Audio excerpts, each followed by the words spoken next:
वर्तमान समय में संस्कृत की क्या उपादेयता है और किस प्रकार का ज्ञान संस्कृत में निहित है, इससे आप सभी को अवगत करवाएंगे। और तदनंतर श्लोकोच्चारण प्रतियोगिता होगी, जिसमें महाविद्यालय के विद्यार्थी भाग लेंगे, उनके द्वारा कुछ छंदों का गायन किया जाएगा। और तदुपरांत सायंकाल को 6 बजे ऑनलाइन प्रश्नोत्तरी का आयोजन भी किया जाएगा। और आप सभी छात्रों से निवेदन है कि आप सभी उस प्रश्नोत्तरी में भाग लें। इसमें भगवत गीता के जो सामान्य प्रश्न हैं पूछे जाएंगे और काफी सारे बच्चे उन प्रश्नों को ऑलरेडी पढ़ चुके हैं और अन्य भी विद्यार्थी उनका ज्ञान रखते हैं। तो मैं आशा करूंगा कि आप सभी जो है उन प्रश्नों को जो है वो सटीक उत्तर देंगे। अपने कार्यक्रम को आगे बढ़ाता हुआ हमारे आप सभी के बीच में हमारे आज के मुख्य वक्ता प्रोफेसर उपेंद्र शर्मा जी को निमंत्रित करूंगा कि वह आए और विद्यार्थियों को जो है वो सारगर्भित उद्बोधन दें। आदरणीय प्राचार्य जी।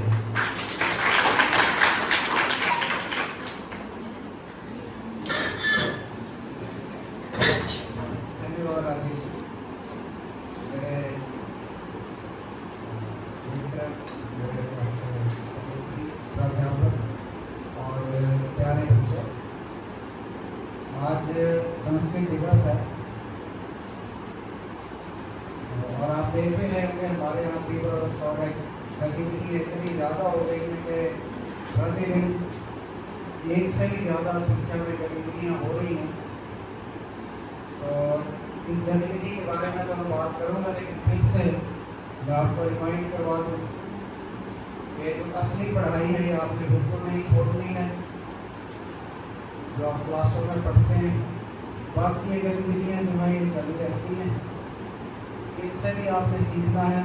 इसे जस्ट फॉर्मेलिटी के लिए नहीं कि कोई दिवस मना रहे हैं आप आगे और कुछ सुन के चले गए। तो संस्कृत दिवस जो है कि हमारी प्राचीन भाषा है संस्कृत, उसे एक तरह से उस भाषा को याद कर रहे हैं। याद क्यों कर रहे हैं? ये हमारी अपनी भाषा है, लेकिन आज की डेट में संस्कृत आपको कहाँ मिलती है? तो जब आप में से किसी का जन्मदिन होता है तो जब पुरोहित आता है वो मंत्र जो है, शादी होती है तो मंत्र जो है वो संस्कृत में पढ़े जाते हैं, तो किसी को समझ नहीं आता।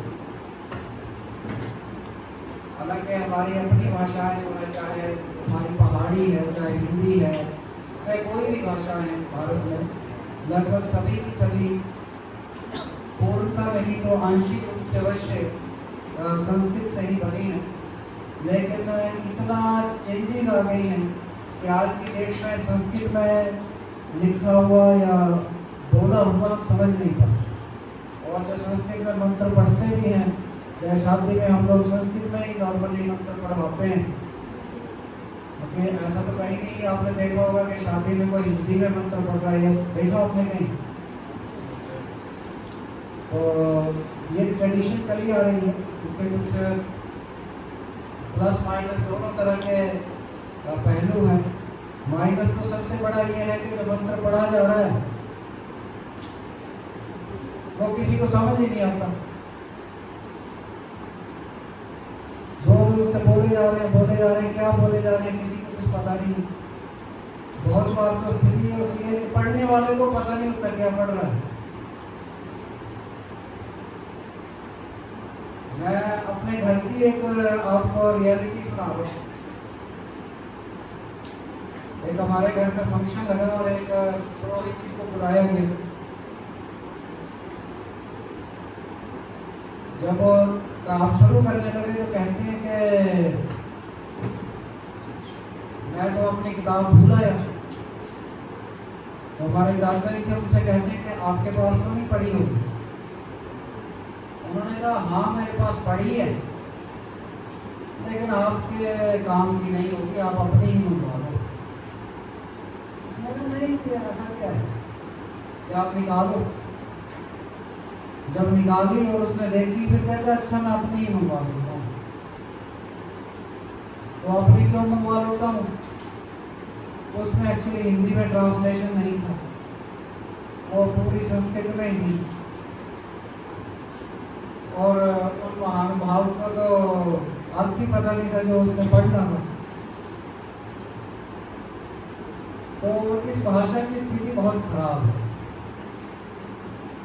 अब इसमें दोनों तरह के पहलू आते हैं। एक ये है कि क्या इस भाषा को दोबारा से आगे ले आना चाहिए, क्या ऐसा करना चाहिए कि हम हिंदी की जगह मानो संस्कृत को ही आगे ले आए और उस स्थिति में ले आए कि हम जैसे आज मानो मैं हिंदी में बोल रहा हूँ, मैं संस्कृत में भाषण दूँ, आप भी संस्कृत में सुने, संस्कृत में बात करें। कई लोग इसके पक्षधर हैं, लेकिन एक व्यू ये भी है कि अब एक्सटिंक्ट लैंग्वेजेस हैं, बेसिकली मृत भाषाएं हैं। प्राचीन काल में थी लेकिन अब बदल गई हैं, अब नई भाषाएं आ गई हैं, जो आ गई हैं उन्हीं को चलने देना चाहिए। इसमें आर्टिफिशियल तौर पर हमें चेंज करने की आवश्यकता नहीं है। हम पहाड़ी बोलते हैं तो that naturally comes to us, हमने बचपन से यही सीखी है, यही बोली है, ये भी संस्कृत से बनी है। लेकिन अब जो बनी है ठीक है, क्यों हम एक्स्ट्रा एफर्ट करके एक उस भाषा में दोबारा जाएं जो पूरी की पूरी हमें भूल चुकी है, हमें नए सिरे से उसे सीखना पड़ेगा। तो क्योंकि दोनों धाराओं के लोग जो है हमारे देश में हैं, इसलिए कई बार आप देखेंगे कि संस्कृत के लिए बहुत प्रयास भी कई लोग करते हुए मिलेंगे कि ये भाषा दोबारा से पुनर्जीवित हो, इसे हम लोग अपनाएं। और कई लोग जो हैं कहते हैं कि नहीं ठीक है, थोड़ा बहुत हो गया, संस्कृत को वैसे ही पढ़ लेंगे जैसे संसार के और हिस्सों में ग्रीक या इन भाषाओं को पढ़ा जाता है। हम लोग अंग्रेजी पढ़ते हैं, ग्रीक नहीं पढ़ते, जबकि हमारा सारा जो साइंटिफिक लिटरेचर है पुराना वो इन्हीं भाषाओं में है। क्योंकि आजकल अमेरिका, रूस, चीन, इंग्लैंड, फ्रांस, इनका नाम सुनते हैं। जो सभ्यता का इससे पिछला फेज था उसमें नाम क्या आते थे? उसमें नाम आते थे, ग्रीस का नाम आता था, यूनान, जहाँ के बहुत सारे साइंटिस्ट हुए, फिलोसफर्स हुए, जैसे आप सोक्रेटिस का नाम सुनते होंगे, सुकरात, Aristotle, Plato, they all belong to Greece. बहुत सभ्यता का जबरदस्त विकास हुआ। इनफैक्ट जैसे आप में से साइंस के स्टूडेंट से आप देखते हैं कि सारी हमारी साइंस की टर्मिनोलॉजी कहाँ से आती है? ये इंग्लिश से भी नहीं आती, पढ़ा हम इंग्लिश में रहे। जैसे बायोलॉजी में आप टर्म्स पढ़ते हैं, जिम्नोस्पर्म, एंजियोस्पर्म, कुछ और भी, ये सारे जो है इंग्लिश भाषा के जो आजकल पढ़ी जाती है, सुनी जाती है, वहाँ से नहीं आ रहे ये शब्द। ये सारे ग्रीक और इसी तरह की पुरानी भाषाओं से आ रहे हैं। लेकिन हम ऐसा नहीं कर रहे हैं कि अंग्रेजी की जगह हम ग्रीक को अपना लें, क्योंकि उसे अपनाने दिक्कतें हैं अपनी तरह की। अब वो भाषाएं पुरानी हो चुकी हैं, छोड़ चुके हैं लोग उन्हें। तो संस्कृत भी हमारे लिए वैसी ही दर्जा रखती है, ये हमारी अपनी भाषा है। और जैसे कि मैं ग्रीस की बात कर रहा हूँ, क्योंकि भारत में भी सभ्यता बहुत उन्नत स्तर पर थी, तो बहुत सभ्यता का जबरदस्त विकास हुआ। और सभ्यता के विकास का ही हिस्सा है भाषा का विकास। और हमारी ये जो संस्कृत भाषा है, ये कितनी उन्नत स्थिति में पहुंच गई थी, इसके मैं कुछ एक आपको बातें आपको शेयर करूंगा आपके साथ, ताकि आपको ज्ञान हो कि संस्कृत चाहे हमारे लिए हमारी एक एक्सटेंट लैंग्वेज की तरह है। अब हम ज़्यादा इसका यूज़ नहीं करते, लेकिन फिर भी इसे एक जीवंत स्थिति में रखना, इसे पढ़ना, इसे अपने जीवन का भाग बनाना हमारे लिए अत्यावश्यक। और यही कारण है कि हमारे एजुकेशनल इंस्टीट्यूशंस में ये संस्कृत दिवस के रूप में इसी को प्रोत्साहित करने का एक प्रयत्न है। तो संस्कृत में कुछ एक खूबियाँ जो आपको शायद संसार की किसी भी भाषा में नहीं मिलेगी, और जो हमारे ऋषि मुनियों ने, हमारे पूर्वजों ने जो मेहनत की, जो एक मानसिक उन्नति का स्तर प्राप्त किया इस क्षेत्र में, उसे दर्शाता है। तो जैसे अल्फाबेट,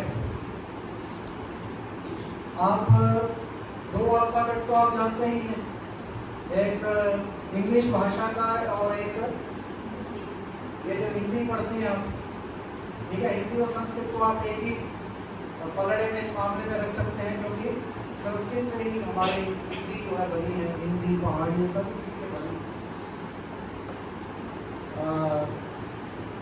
तो संस्कृत में इंग्लिश में कितने अल्फाबेट हैं टोटल?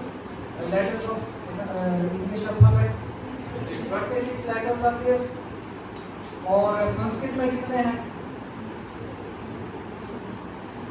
संस्कृत में सब मिला के जो मैक्सिमम है, और मैक्सिमम क्यों बोल रहा हूँ, क्योंकि इसमें कई वेरिएंट्स हैं। ऐसा है कि भारत भी बहुत बड़ा देश है, और अब तो आप इंटरनेट से तुरंत चेन्नई की बात सुन लेते हैं, चेन्नई वालों को पता लग जाता है कि हिमाचल में क्या हो रहा है। पहले ऐसी स्थिति नहीं थी। मानो कोई यहाँ कोई यूनिवर्सिटी है, सपोज जैसे आप यही इमेजिन कर लो, तक्षशिला विश्वविद्यालय था पहले कोई। तक्षशिला विश्वविद्यालय कहाँ है? भारत से भी आज तक बाहर हो गया, तो पाकिस्तान में समझ लो। तो तक्षशिला विश्वविद्यालय में मानो कोई कार्य हो रहा है, भाषा पर ही कोई अल्फाबेट डेवलप किया जा रहा है, कुछ साउंड्स पे काम कर रहे हैं। अब मानो मद्रास के लोगों को कैसे पता लगेगा उसका? बहुत दूर थे ये जगह, तो एक दूसरे का ज्ञान आसानी से ट्रांसफर नहीं हो पाता। कभी कोई विद्वान एक जगह से दूसरी जगह घूमता हुआ बड़ी मुश्किल से जाएगा, और इन दिनों ये एरोप्लेन ट्रेनें तो थी नहीं, तो थोड़े बहुत डिफरेंसेस जो है रहते थे। तो भी संस्कृत में जो मिनिमम लेटर्स माने जाते हैं दैट इज 46, और जो मैक्सिमम माने जाते हैं दैट इज 64। यानी ये समझ लो, संस्कृत भाषा को एक्सप्रेस करने के लिए मिनिमम 46 और अधिकतम 64 साउंड्स का यूज किया गया, और जबकि अंग्रेजी भाषा के लिए सिर्फ 26 ही साउंड्स का उपयोग किया गया। तो बहुत यानी कि बारीक काम जो है हमारी भाषाओं में हुआ। और इसके अलावा हमारा अल्फाबेट जो है बहुत साइंटिफिक तरीके से लिखा भी है। अब जैसे आपने जब कभी ग का ग पढ़ा होगा तो आपको बताया गया होगा ग का ग को क्या बोलते हैं शॉर्ट में? वर्ग। उसके बाद क्या आता है? उसे क्या बोलते हैं? चवर्ग। ठीक है, उसके बाद तवर्ग, फिर तवर्ग, फिर ठीक है। इंग्लिश में भी ऐसा है, जैसे आपने पढ़े ABCDEF, इसमें भी आता है कि ये जी आगे आपके फलाने ये फला आगे है कोई। अच्छा, आपसे कोई पूछे कि ए पहला लेटर क्यों है, क्या पता है आपको क्यों है ए पहला लेटर, या बी दूसरे नंबर पर क्यों आता है? ये बात खुद अंग्रेजों को पता नहीं तो आपको क्या पता है? अंग्रेजों को ही पता नहीं। लेकिन अगर आप संस्कृत के किसी विद्वान से पूछें, हिंदी के किसी जानकार से पूछें कि गो पहले क्यों है, तो इसका कारण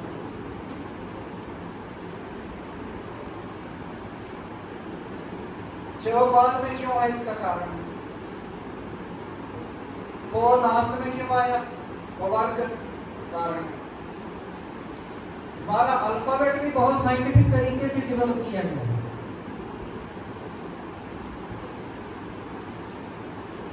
और ये किस तरीके से डेवलप किया गया है, मैं इस बारे में अपने संस्कृत के प्रोफेसर राजेश जी से इनसे निवेदन करूंगा, डील कमल जी की भी उनका भी सहयोग है और एक बढ़िया हमारे कॉलेज के सारे बच्चों के लिए संस्कृत का एक बहुत अच्छा एक वर्कशॉप लगाएं, जिसमें संस्कृत भाषा के वो पहलू जो बहुत खास हैं वो हमारे सब बच्चों को पता हो। हमारा अनफॉर्चुनेटली एजुकेशन सिस्टम इतना नीचे चला गया है, रसौदर में चला गया है, जो मैंने देखा है स्कूलों में सब जगह पढ़ाए जा रहे हैं, रटाए जा रहे हैं, लेकिन कोई ये बात नहीं बताते। केवल मैंने ऐसे देखे लोग कंपटीशंस की तैयारी कर रहे हैं, अच्छा चो की आवाज़ कहाँ से आती है, तालू से, कंठ से, रट्टा मार रहे ऐसी चीज़ में रट्टा मार रहे हैं जिसमें इतना भिंकी से हमारे ऋषि मुनियों ने काम किया हुआ है, उनमें रट्टा मार रहे हैं और फिर फेल हो रहे। आज मैं आपको चीज़ बताऊंगा, आपको कोई रटने की जरूरत नहीं। और कभी कोई अंग्रेज या कोई अंग्रेजी समर्थक आपसे बात करे तो आप कह सकते हैं कि हमारी भाषा में जो दम है आप तो कहीं भी नहीं।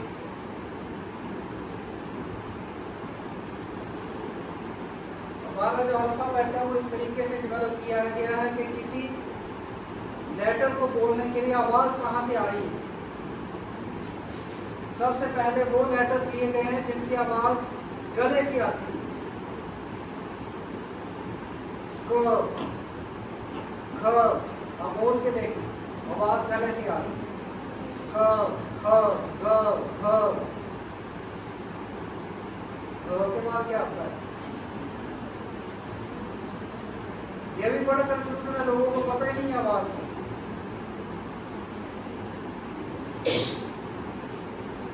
कई बार प्रेस नोट में कहीं और मेरा नाम लिखते हैं तो कई बार बिंदु लगा देते हैं। मैं अपने टीचरों से भी रिक्वेस्ट करता हूँ मेरे नाम के साथ इनका कृपया ना लगाएं। बात छोटी है लेकिन बड़ी, मैं कहता हूँ आधा जोर लगाओ। ये भी मैं आपसे बात करूंगा कि इसके दो के बाद क्या है बीमारी। उसके बाद आता है जवर्ग।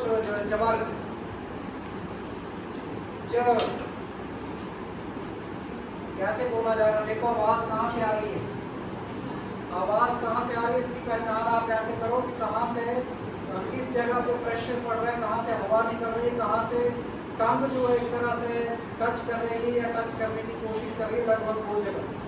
जैसे क बोल रहे हैं गले से आवाज, चो बोलो चो, गले से आवाज नहीं, ये कहाँ से है? ऊपर बालू, ठीक है। बच्चों चवारक वाले सारे यहाँ से बोले जाएंगे, ठीक है। उसके बाद कौन सा है? टवर्ग। टवर्ग क्या होता है? इसमें तालु का जो हार्ड पोर्शन है उसे जीभ उल्टी होके टच करती है, मूर्धन्य बोलते हैं। मूर्धन्य यानी कि जीभ इसमें ऐसे उल्टी होके पीछे से टच करती है ऊपर तालु। आप ट बोल कर तो जीभ हल्की सी पीछे जाएगी, पीछे ऊपर टच करेगी तो ट बनेंगे, सारे ऐसे बोलेंगे ट ठ ड ढ, ये सारे ऐसे बोलेंगे, ठीक है। उसके बाद कौन सा आता है? तवर्ग। तवर्ग कहाँ से आया? बोल के देखो। कान से टच कर रही है जीभ, समझ गए? तवर्ग आ गया, कंठ से, तालु से आ गया ज छ ज। उसके बाद ये ट ठ ड, ये आ गया मूर्धन्य यानी कि तालु में जो हार्ड पार्ट है उसे जीभ ट्विस्ट करके ऊपर हिट करती है तो उससे वो ट ठ ड आता है। उसके बाद तवर्ग ड थ ड, ये दांत के साथ जीभ टच करती है उससे आता है सारे। और उसके बाद पवर्ग। पवर्ग में क्या हो रहा है? तो देखो यहाँ से शुरू करके बिल्कुल ऐसे लाइन में ऐसे अरेंज की हुई, जहाँ से आवाज आ रही है वहां से पहले सबसे पहले गले से कवर, उसके बाद तालु से ज्वर, उसके बाद मूर्धन्य कवर, उसके बाद दांत से टच करके दो, और उसके बाद होंठ से बाहर के बिल्कुल पोर्शन से होंठ से ये आगे कवर, और उसके बाद जो है सेमी वोवल्स है, लेकिन लंबा हो जाएगा लेक्चर, इसलिए मैंने रिक्वेस्ट की है कि there will be a very good workshop on all these very scientific and beautiful concepts that are there in our own language. तो इसके मैंने ग से शुरू किया, लेकिन आप ग से शुरू करते हैं हिंदी अल्फाबेट, आप कहाँ से शुरू करते हैं? ओ से, उसकी तो बात ही नहीं। और आ क्या प्रणाली है, इन्हें स्वर बोलते हैं, और ये जो अभी हमने डिस्कस किए ये व्यंजन है। स्वर और व्यंजन में क्या अंतर है?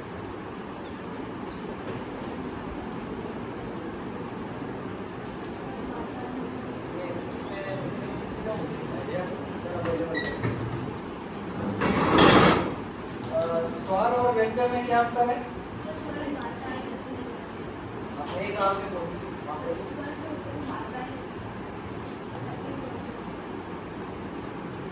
मात्राएं, हाँ, इतने स्वरों की मात्राएं होती है, स्वर मात्राएं, मतलब स्वरों को दो तरीकों से लिखा जा सकता है, मात्राओं के फॉर्म में भी यूज कर देते हैं, लेकिन स्वर मात्रा नहीं, स्वरों की मात्रा होती है। और वेरी स्वर वो है जो बिना किसी की सहायता, बिना किसी और साउंड, किसकी बिना सहायता के,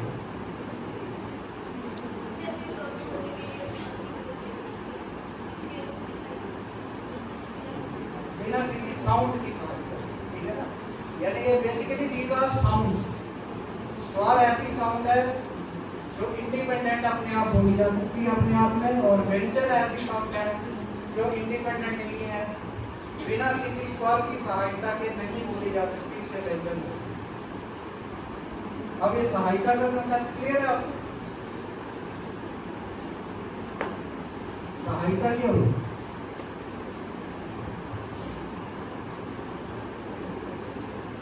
जैसे मैं आपको बोलूं कि को बोलो, लेकिन कितनी देर तक बोलना आपने? आधी मिनट तक बोल सकते हैं, 30 सेकंड लेके को बोलो, बोल के देखो, आधे मिनट तक आपने लगातार को बोलना है।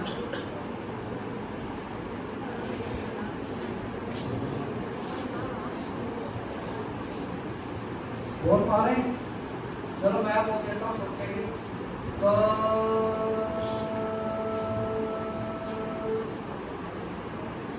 After just a split second, the sound changes to a. को कब खत्म हो गया पता ही नहीं चला, और क्या रह गया? और है। लेकिन मानो ओ बोलना हो तो ओ बोल सकते हैं, ओ तो आप जितना मर्जी देर बोलो, ई जितना मर्जी देर बोलो, ऊ जितना मर्जी देर बोलो, ऊ बोलना तो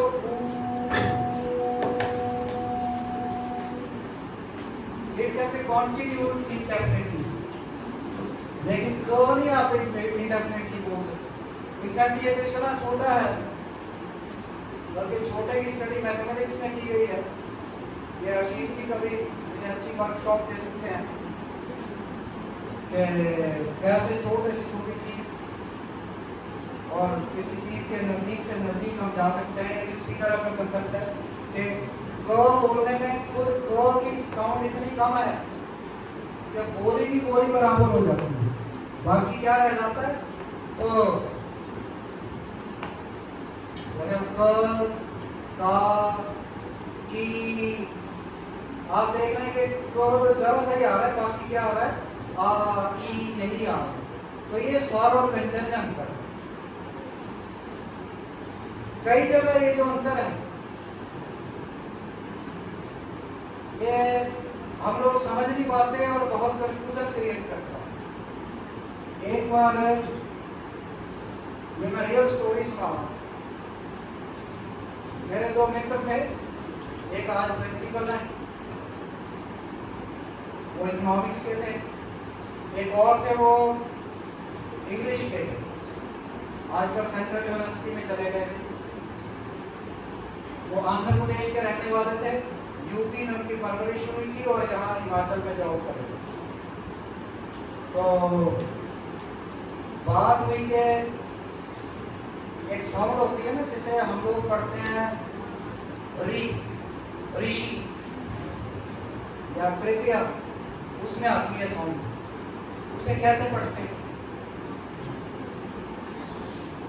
तो जो इकोनॉमिक्स के टीचर थे वो बोले कि ऋषि, पता नहीं क्या बात, ऐसे बैठे हुए थे, उन्होंने कहा ऋषि बोल दिए। वो जो इंग्लिश के टीचर थे, क्योंकि वो ओरिजिनली आंध्र प्रदेश के रहने वाले हैं, उन्होंने कहा ऋषि गलत पढ़ रहे हैं आप, ये ऋषि है। और काफी वाद विवाद हुआ कि ये ऋषि है कि ऋषि।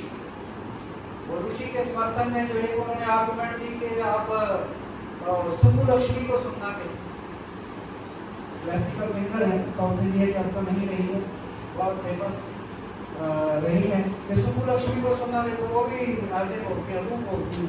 इनफैक्ट साउथ इंडियन सारे ही आपको इसे ऋषि ऐसे बोलते हुए। और हमारे यहाँ इसे ऋषि पढ़ते हैं। अब कौन सही है आपकी दृष्टि में, कौन सही है? ऋषि ठीक है या ऋषि ठीक है? या एक और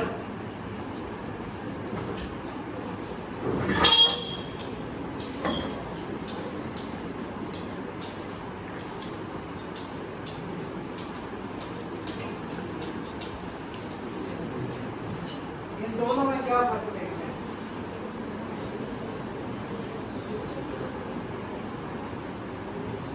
मैं अगर नीचे वाला लिखूं तो गलत है कि ठीक है? ये तो आपको पता है कि लिखा हुआ गलत है, लेकिन दोनों में फर्क क्या है? एक को क्या पढ़ते हैं तो दूसरे को क्या पढ़ेंगे?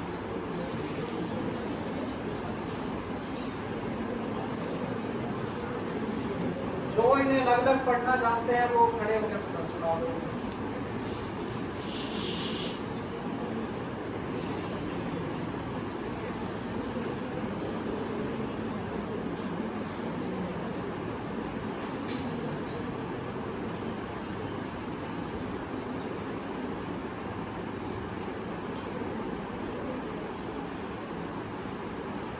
देखो, जो बेसिक डिफरेंस है वो क्या है?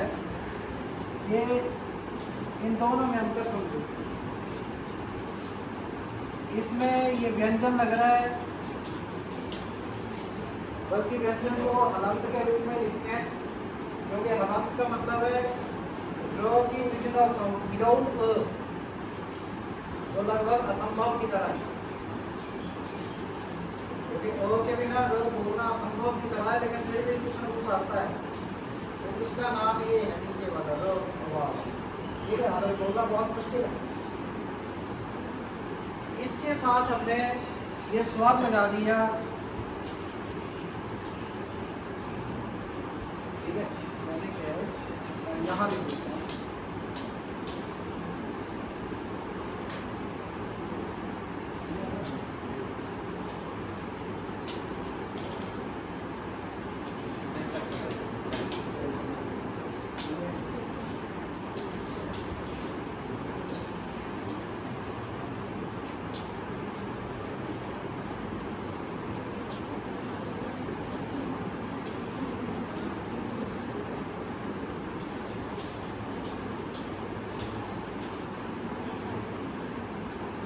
एक तो इस चीज को समझें कि ये जो री है, ये बेसिकली ये हल्की सी साउंड प्लस इसके साथ एक स्वर लगा दिया तो ये री बन, समझ गए? और ये क्या है? ऊपर वाला, इसकी जगह देखो आता कहाँ पे आई? और आ ई, ये स्वरों में आता है, ठीक है, ये भी स्वर है। स्वर और व्यंजन में क्या अंतर है? स्वर और व्यंजन में क्या अंतर है?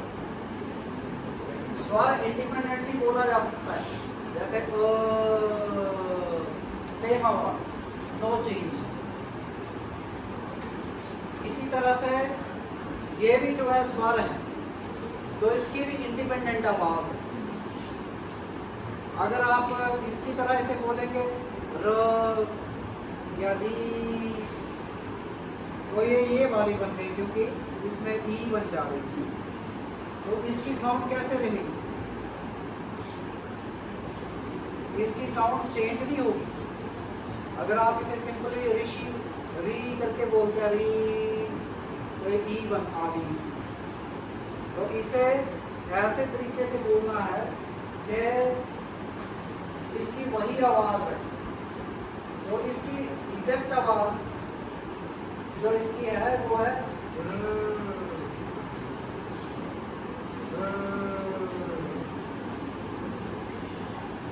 ये आवाज कभी भी चेंज नहीं होती।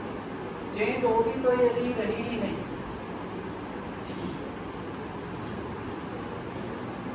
इसलिए इसका जो प्रोनाउंसिएशन जो है वो है ऋषि, ये आवाज है। लेकिन आजकल क्योंकि हम यूज नहीं करते इसलिए हमारी स्मृति से निकल चुकी, और बड़ी एज में ये आवाजें जो है पिकअप करना मुश्किल होती है। तो इसलिए हम लोगों को ये आवाजें अब पकड़ना मुश्किल है, क्योंकि हम बचपन में सीखी नहीं है आवाज। लेकिन अगर इसकी एग्जैक्ट आवाज आपको पिकअप करनी है तो ऐसी आवाज क्रिएट करो जो समाप्त ना हो, क्योंकि स्वर है ऊपर वाला, व्यंजन नहीं। तो इसलिए ना तो ये ऋषि है ना ऋषि है, ये है ऋषि। ये आवाज है।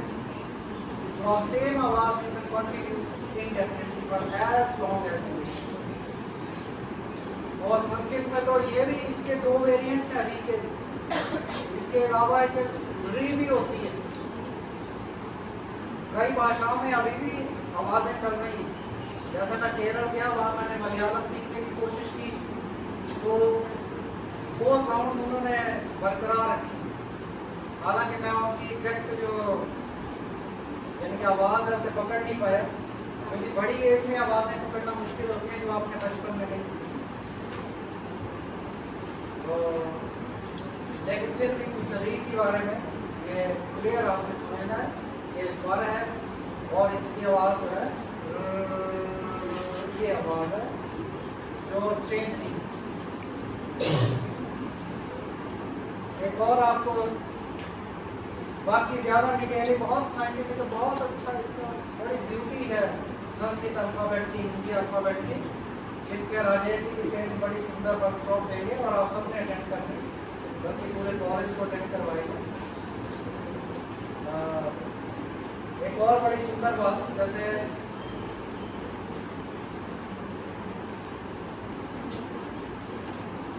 चलो मैं बोल के कर देता हूँ।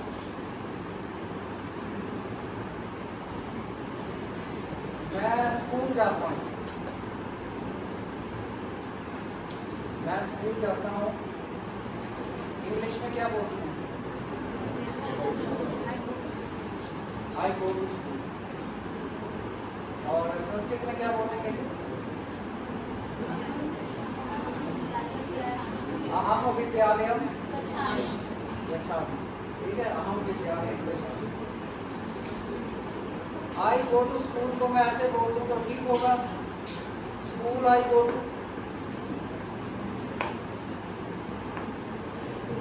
To school I. हिंदी में बोल सकते हैं, मैं स्कूल जाता हूँ, उल्टा सीधा बोलते हैं, जाता हूँ मैं स्कूल। ठीक है,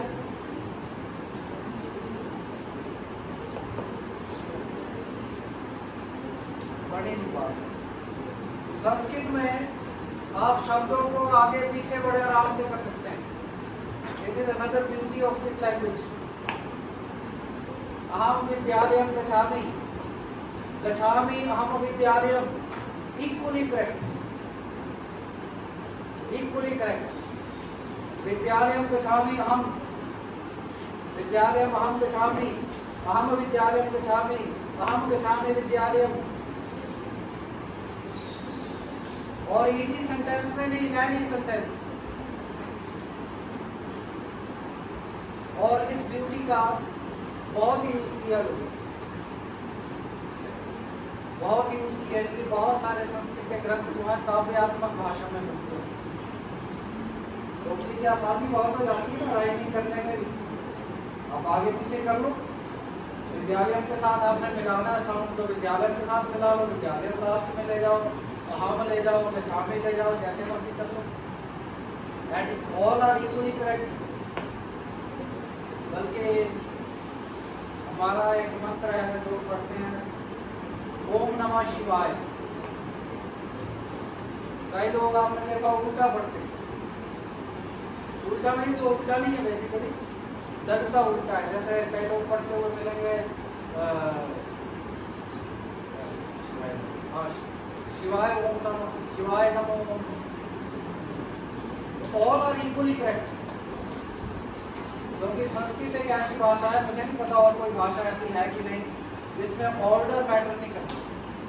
you can keep the words in any order. या आपको किसी भाषा में शायद ही कोई एक ब्यूटी मिले, इवन हिंदी में भी नहीं बची। हालांकि हिंदी जो है, हिंदी पंजाबी पहाड़ी, इसमें भी इतने नहीं रही है। कई कई जगह शायद शब्दों को इधर उधर करने से फर्क नहीं पड़ेगा, लेकिन ज़्यादातर जगह पड़ता है। लेकिन संस्कृत में ब्यूटी है कि कहीं भी फर्क नहीं। तो ये कुछ एक चीज़ें मैंने इसके बारे में, संस्कृत के बारे में आपसे शेयर की। और संस्कृत का व्याकरण है, पाणिनि ने लिखा था, नाम तो सुना होगा आप लोगों ने। पाणिनि का व्याकरण जो है Ashtadhyayi. Panini is considered the first grammarian of the world. Grammar का क्या यूज होता है भाषा? What is the use of grammar in a language? भाषा से ग्रामर बनता है, ग्रामर से भाषा बनती है?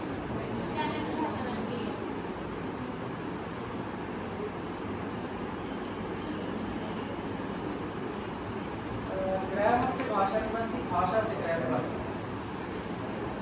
ठीक है, भाषा कहाँ से आती है? भाषा तो ऐसा है ना कि दो आदमी हैं, मान लो आप आदिवासी हैं, तो कोई किसी ने आपको भाषा नहीं सिखाई, कुछ नहीं, बचपन में ऐसे जंगल में रहे, फिर आपको एक और आदमी मिल जाता है, फिर क्या करेंगे? आपको भूख लगी है, कुछ ना कुछ बोलेंगे ना, इशारे करेंगे, मुंह से कुछ ना कुछ बोलेंगे, जो निकल गया। तो धीरे धीरे आदमी ने आपस में कम्युनिकेट करने के लिए कुछ शब्दों का जाल ढूंढना शुरू किया, बोलना, साउंड्स निकालनी शुरू की, and slowly language is developed. ठीक है, तो लेकिन उनमें यूनिफॉर्मिटी लाने के लिए, ताकि एक ही ऐसे शब्दों का सब लोग यूज करें, कई लोगों ने इस पे काम किया, ये भाषा को बांधने का काम। यानी कि ये शब्द ऐसे यूज करना भैया, इसका ये मीनिंग रहेगा, ये नहीं कि आप एक आदमी एक शब्द का एक यूज कर रहा है, दूसरा दूसरा कर रहा है, तीसरा तीसरा, तो आपको समझ नहीं आएगा। तो ग्रामर जो है वो भाषा को बांधने का काम करता है। तो पाणिनि ने जो यहाँ हमारे भारतवर्ष में मेनली भाषा बोली जाती थी उस समय, उसे बांधने का काम किया, यानी कि ग्रामर बना दिया, नियम बना दिए उसने, ये भाषा ऐसी बोली जाएगी, ये चीज़ ऐसे होगी। तो इनफैक्ट ये जो पाणिनि ग्रामर है Ashtadhyayi, it is the first grammar of the world. तो ये भी बहुत क्रेडिटेबल है हमारे देश के लिए कि सबसे पहले अगर किसी ने भाषा को बांधा तो हमारे देश में बांधा गया, और इस खूबसूरती के साथ बांधा गया। अब आपको अंग्रेज नहीं बता सकता कि बी बाद में क्यों आता है, ए पहले क्यों आता है, सी तीसरे नंबर पर क्यों है, लेकिन आप बता सकते हैं कि हमारे ऋषि मुनियों ने वो आप इसलिए पहले लिखा है। आप इतने तक बता सकते हैं कि वो आप पहले क्यों है, ई बाद में क्यों है, ये भी उसी ऑर्डर में लिखे गए हैं। स्वरों का ऑर्डर भी वैसे ही है, कहाँ से आवाज आ रही है, नीचे से शुरू। ऐसा नहीं है कि तू लिख देना था जी पहले, ये भी वैसे ही साइंटिफिकली डेवलप है सारी। तो चलो संस्कृत के ब्यूटी का मैंने हल्का सा आपको ये ओवरव्यू दिया। इसे और सीखने की कोशिश करें। हम कोशिश करेंगे, राजेश जी से मैंने पहले भी बात की है, एक संस्कृत संभाषण शिविर भी हम करवाएंगे। और क्योंकि आजकल ऐसे कोर्सेज चले हैं जिसमें 7-10 दिनों में आप संस्कृत बोलना सीख सकते हैं, नॉट वेरी डिफिकल्ट। तो मेरी आप सबको शुभकामनाएं कि आप लोग अपनी इस प्राचीन, सुंदर और बहुत पावरफुल भाषा से जुड़े और इसे सीखें। एक कंप्यूटर प्रोग्रामिंग के भी सांप से बनी हुई लैंग्वेज मानी जाती है, नेचुरल लैंग्वेज। इसका सिंटैक्स जो है लगभग वैसा है जैसे प्रोग्रामिंग लैंग्वेजेस में बड़े संक्षिप्त रूप से लिखा जाता है, वैसे ही इसमें भी जैसे आप पाणिनि का ग्रामर पढ़ें तो ग्रामर ऐसा नहीं है जैसे हमारे होता है डिस्क्रिप्टिव, ऐसा नहीं, बिल्कुल छोटे छोटे सूत्रों के फॉर्म में लिखे गए हैं। और बिल्कुल आपको सिंटैक्स में ऐसे लगेगा जैसे आप प्रोग्रामिंग करते हैं, अगर आप किसी ने प्रोग्रामिंग यहाँ की। तो इस सुंदर भाषा से जुड़े, मेरी शुभकामनाएं आपके लिए। और आपने यहाँ समय दिया इस भाषा के लिए, इसके लिए आपको बहुत बहुत धन्यवाद।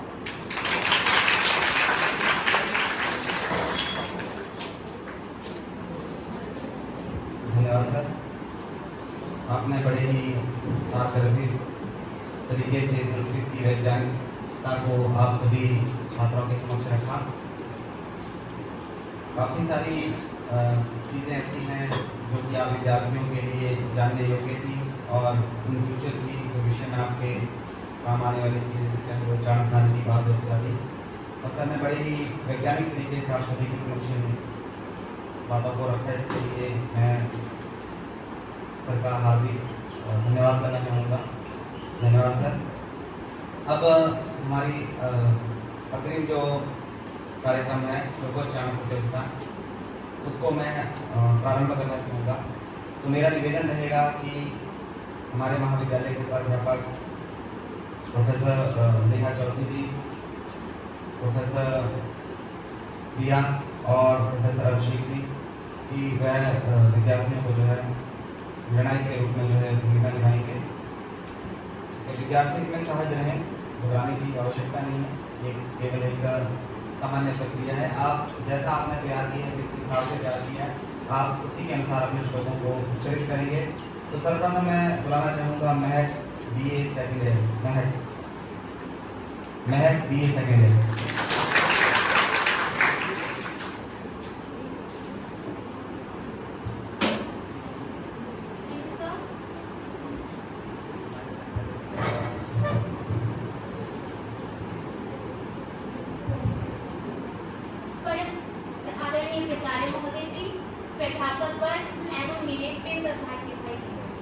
मैं महक कला स्नातक द्वितीय वर्ष की छात्रा आज आपके सामने श्लोक प्रस्तुति लेकर प्रस्तुत हुई हूँ। मुझे आशा है कि आप मुझे ध्यानपूर्वक सुनेंगे और मेरी गलतियों को क्षमा करेंगे।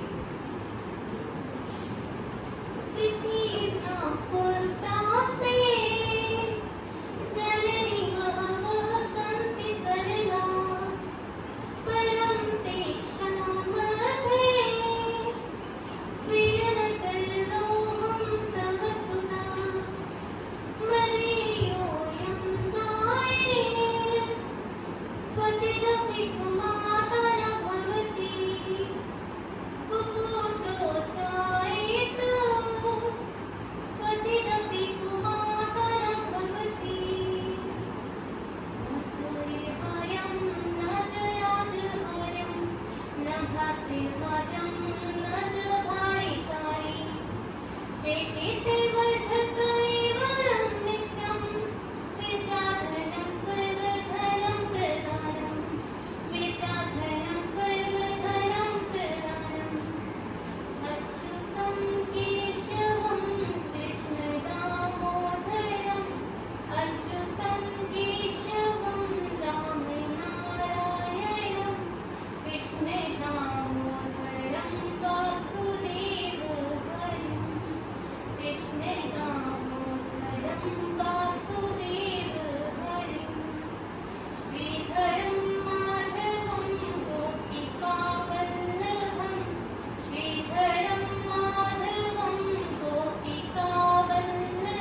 ये फर्स्ट है।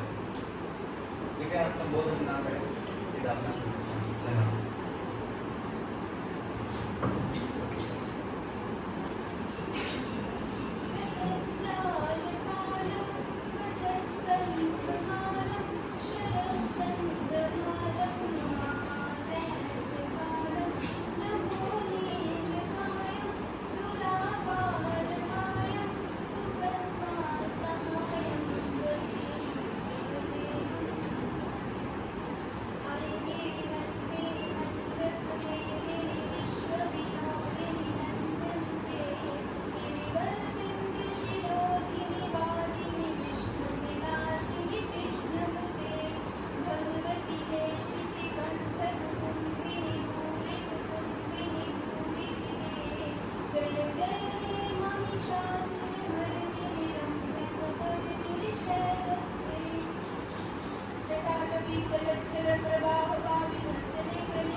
धन्यवाद। अग्रिम है पलक, बीकॉम फर्स्ट है पलक।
धन्यवाद। अग्रिम मनीषा, मनीषा।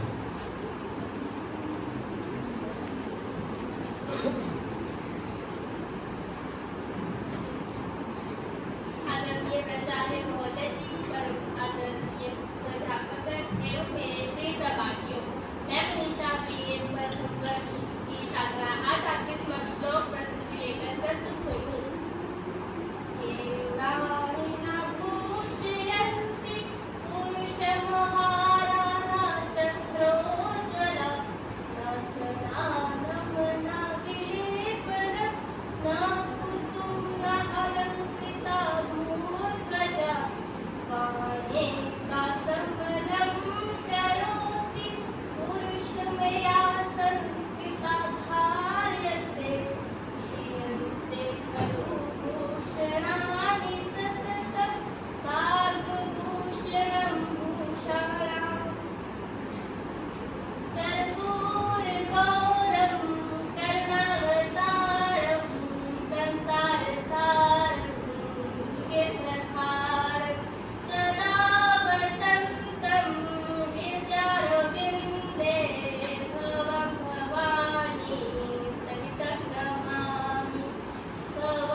ना चोर हारेम नाच राज्य हारेम, ना चोर हारेम नाच राज्य हारेम, ना भ्रातृभाज्यम नाच भारकारी, ना भ्रातृभाज्यम नाच भारकारी, वेय कृते वर्धतम नित्यम नित्यम वर्धते, विद्या धनम सर्व धनम प्रदानम। अर्थात ना चोरी किए जाने वाला, ना ही राजाओं के द्वारा किए जाने वाला, भाइयों में बांटे जाने वाला, ना ही इसका कोई भार है। बांटने से उतना ही ज्यादा बढ़ता है। आखिर विद्या सभी धर्मों में सबसे सर्वोच्च धन है। उद्यमेन हि सिद्ध्यन्ति कार्याणि मनोरथे। उद्यमेन हि सिद्ध्यन्ति कार्याणि मनोरथे, अर्थात achievements are attained through efforts, not by merely wishes. त्र्यंबकम यजामहे सुगंधिम पुष्टिवर्धनम, त्र्यंबकम यजामहे सुगंधिम पुष्टिवर्धनम, उर्वारुकमे वंदना विद्यारमोक्षी यमामृता। अर्थात हम उस तीन नेत्रों वाले भगवान की पूजा करते हैं जो कि सुगंधि एवं पोषण प्रदान करता है। हम उसे प्रार्थना करते हैं कि जैसे फल वेद से अलग होता है, वैसे ही हमें मृत्यु के काल से मुक्त करें। यदा यदा धर्मस्य ग्लानिर्भवति भारत, अभ्युत्थानं धर्मस्य तदा उत्तमानं तुजाम्यहम्। यदा यदा धर्मस्य ग्लानिर्भवति भारत, अभ्युत्थानं धर्मस्य तदा उत्तमानं तुजाम्यहम्। परित्राणाय साधूनां विनाशाय च दुष्कृताम्, परित्राणाय साधूना विनाशाय च दुष्कृतां, धर्म संस्थापनार्थाय संभवामि युगे।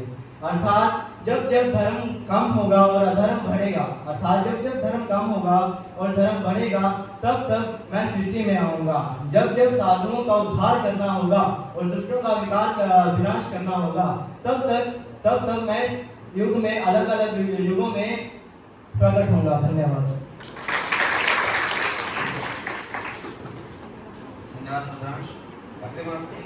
नेहा।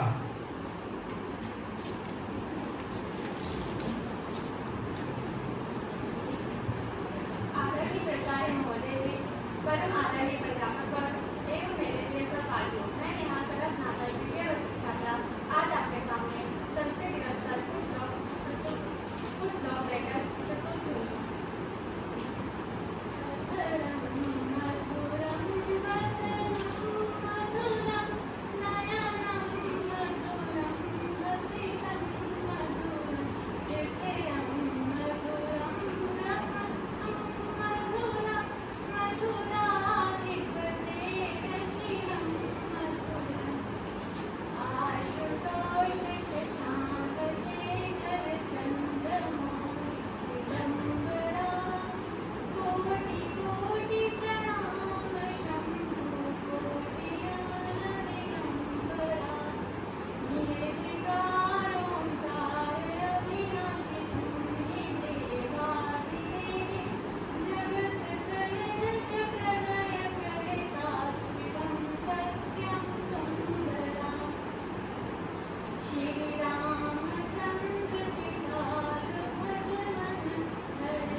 धन्यवाद नेहा।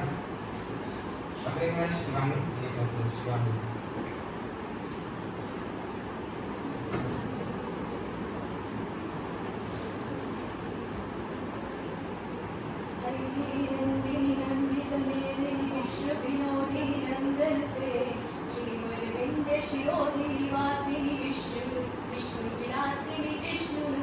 भगवती केशिति कंठ कुटुंबिनी भूर कुटुंबिनी भूर कृते, जय जय हे महिषासुरमर्दिनी रम्यकपर्दिनी शैलसुते, मां रम्यकपर्दिनी शैलसुते।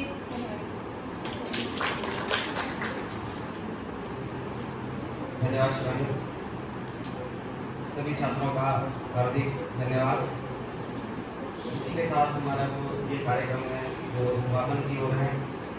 अब मैं निवेदन करूंगा कि आप सभी विद्यार्थी जो हैं वो जैसा कि आपको विदित है कि नशा मुक्त हिमाचल का एक संकल्प लेके हमारी सरकार और हमारे सभी जो प्रबुद्धजन हैं वो चले हुए हैं। इसका लिंक मेरे द्वारा आप सभी को भेजा गया था। तो मेरा निवेदन रहेगा कि आप सभी जो छात्र हैं वो इस लिंक को भर करके जो भी सर्टिफिकेट आप डाउनलोड करते हैं उसको अपने पास रखें। जो आपके कक्षा अध्यापक हैं वो आपको इस विषय में आगे जानकारी देंगे कि आपने उस सर्टिफिकेट का क्या करना है। मेरी प्रार्थना है सभी विद्यार्थियों से कि वह उठे और नशा मुक्ति का जो संकल्प है उसको लें।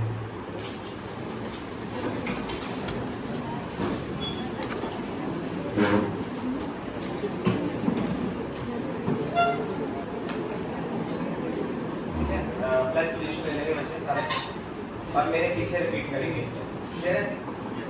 ओके।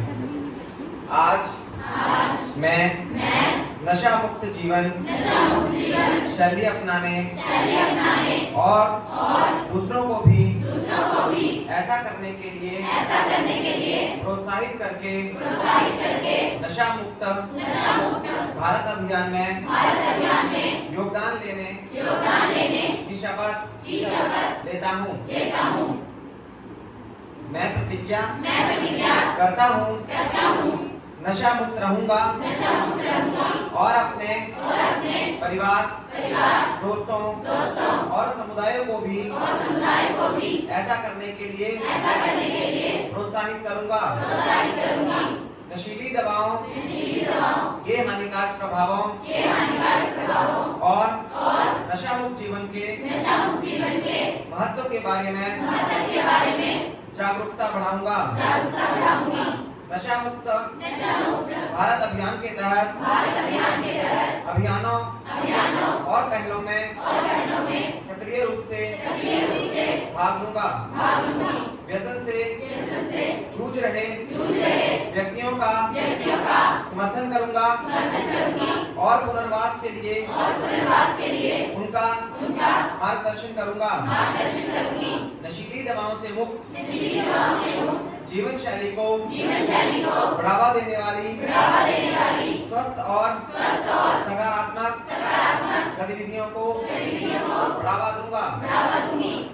यह प्रतिज्ञा लेकर मैं एक स्वस्थ मजबूत और अधिक समृद्ध राष्ट्र को बढ़ावा देने वाले नशा मुक्त भारत के दृष्टिकोण में योगदान देता हूँ।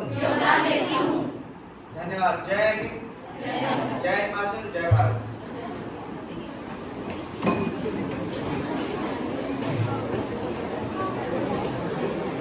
एक आवश्यक सूचना जिसके बारे में